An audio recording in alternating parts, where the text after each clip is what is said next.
right, it is March 18th, and I'm out here between Lubbock and Idalou, Texas. I'm heading to work. I'm not 100% sure what we got going on today. I never got a full rundown from my boss, but we'll see here in a few minutes. And if it's worth recording and whatnot, I will, and I'll kind of take y'all through the day with me, and we'll see what happens. Just got word from my boss that there will be some tractor driving need to be done today. So if you know me, then you know that's my favorite part of farming. So what I'm gonna do is I'm gonna hop in this. Well, first I'm gonna take this harrow off this 8245R, and I'm gonna head up to the road a ways, and I'm gonna throw on the Hammy plow. Ooh, sounded good.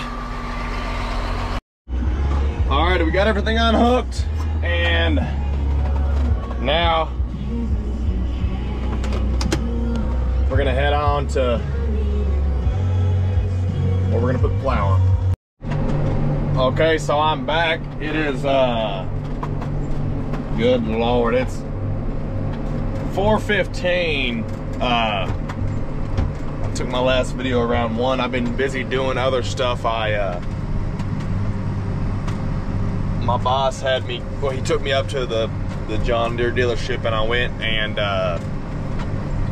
brought a tractor back over there. It's on the other side of that barn that the module builders are parked in front of. And I parked it there, and I came here and I hopped in this tractor, and I'm pulling this, what we call a Hammy plow, sweet plow, kind of a cross between a field cultivator and a chisel, right in the middle. But we're rolling along. My boss has it dialed back a little bit, only running around 2,000 RPM, a little over 6 miles an hour. We got our Trimble GPS set, and we're rolling, baby. We're rolling. All right, so I'm gonna tell the camera a little bit about myself. Will I post this? I don't know. I don't even know if I'm gonna post this video or not, if I'm gonna have the time to edit it. But a little about myself. Growing up, I was never huge into farming. A couple of reasons, I'm not gonna touch on them, Dad. And I was around for harvest most years. Occasionally, every once in a while, I'd show up around the grain cart and whatnot.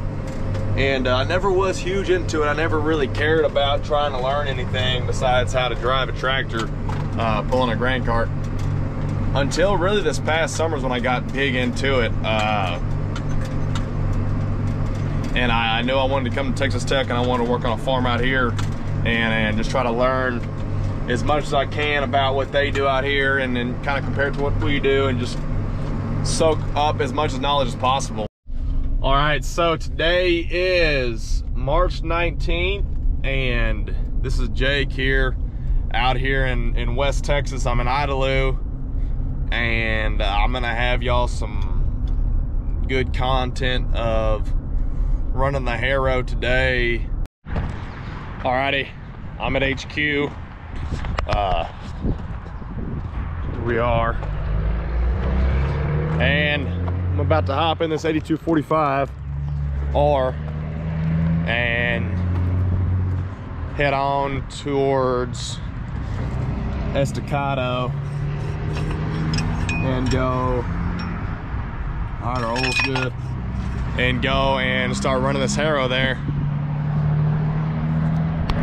I'll see y'all then. Let's get the show on the road. Alrighty, so I ran to the gin and I grabbed 2 jugs of DEF, and now we are good to roll. We got full diesel, full DEF. Let's get the show on the road. But hey, who needs that big machinery when you have someone like me who doesn't mind sitting in the tractor all day long, you know? Who needs it?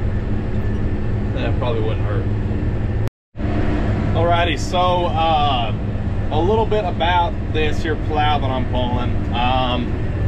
So as I said, it's called a sunflower land finisher. My best way to describe it would be just a disc ripper, but instead of your deep chisel type or chisel ply, but instead of your chisel type shanks, it has on field cultivator shanks, is what I compare them to, and with field cultivator points on the end, and it has your disc in the front, and then behind that the shanks are in the middle. You can't really see them, but there's what's kicking up dirt is the shanks. And then behind the shanks is a mulcher, and then behind the mulcher is a rolling basket. It'd be really ideal if those two were hydraulic driven. That way we could just pick them up and we'd really be leaving clouds behind, but it's still leaving the finish that we wanted to leave, so it is working good. We're gonna keep rolling. All right, y'all, so it is. Let me check the old telephone.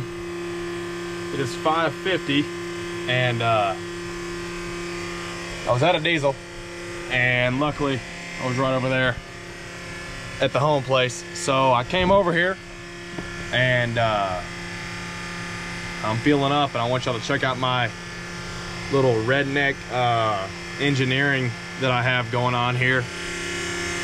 So this hose is cracked right here, so it just falls and falls over, and I have to hold it by hand. But I use my redneck engineering techniques, and I put two crescents, one here to hold the hose and the other there to help hold the hose straight. And it's working so far. It's pumping a lot faster, and I ain't gotta hold it. So let me know in the comments what y'all think about the redneck engineering that I got going on here. Thanks. Okay, so we are back rolling. Got dieseled up. A little rundown on what just happened.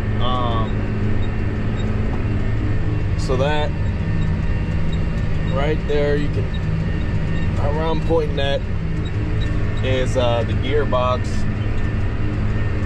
I think it's the right terminology of this plow, and it's been leaking. I don't know if the seal's bad or there's cracking a hose or what the deal is, but for some reason we're leaking hydraulic fluid, and we known that it's been leaking all day. But I pull in to fuel up, and y'all seen that. But whenever I was leaving, I looked back and saw I left a decent, not very big, but I mean definitely a puddle of hydraulic fluid on the ground leaking from that spot. So I checked the side glass, and I saw it was low, a little low, and I hop in the tractor to start it, and I'm like, man, it's beeping. It must be beeping because of that. So I call my boss, and sorry about that, Tyler, if I gave you a heart attack. I'm like, man, this tractor's beeping for some reason. Sure enough, we check it out, and